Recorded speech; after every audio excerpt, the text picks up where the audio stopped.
twos over there, all singles over there. Stay. What's the latest? They found him yet? Nope. He called his dead wife's apartment and talked to his ex-father-in-law, and he sounded suicidal.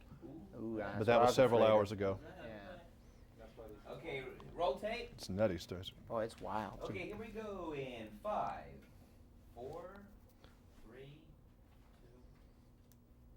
After working on Roger Rabbit, anything is probably simple, but the special effects in here are very unusual. And did they give you a lot of headaches, or that was somebody else's problem? Well, no, they were tough this time, and they were very different than Roger. A whole new technology, all digital imagery and computer graphics, and they were different because we were, using special effects to create reality, if you will. So it was a whole different set of problems. So you knew they could do it, though, where it would look right. Yeah, we felt pretty confident, although there was this one area of repixelating the mouths of the archival footage to say our lines from our script, which had never been done before, and we weren't sure how that was going to turn out. It's been done in comedies before. I've seen where they use a still picture and put a mouth on there. Exactly. But not quite the same thing. Yeah. Where are we going with this technology? Do you have any idea of what?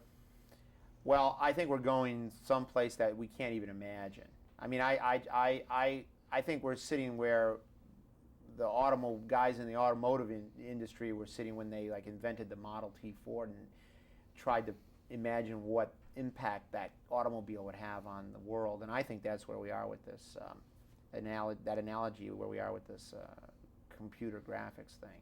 Are you too thrilled about this interactive video business where they can choose the different ending of a movie and that kind of thing? That doesn't do much for me. But well, I mean, I don't think it's been done right yet. I mean, I think that there is probably room for all different forms of entertainment, and they've tried this with plays, I think, and they're fun. But I don't know. Somebody might have a way of doing it, and it'll be wonderful.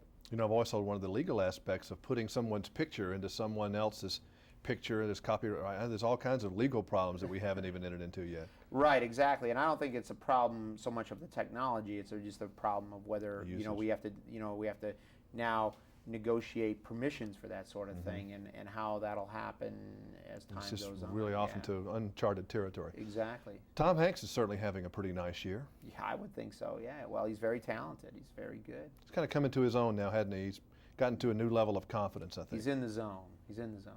Yeah, he's having a good year. Everyone always has nice things to say about Tom and his working environment. He's not a screamer or a moody guy. Oh, no. He's just kind of a joy to work with. Totally. I mean, I can't describe it any other way. He's a joy to work with.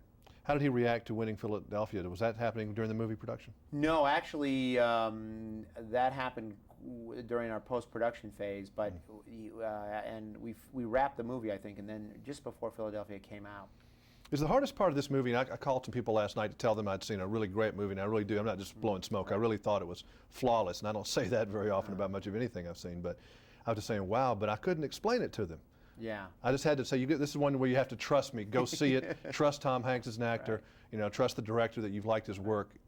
But somehow how did they give this to you in a pitch meeting? All right, Bob, we got a movie for you. It's Well, no. Well, I got the screenplay and read it and decided to do it, and I think the reverse was the issue where when Tom and I wanted to do this and we were trying to convince the studio that it was going to be something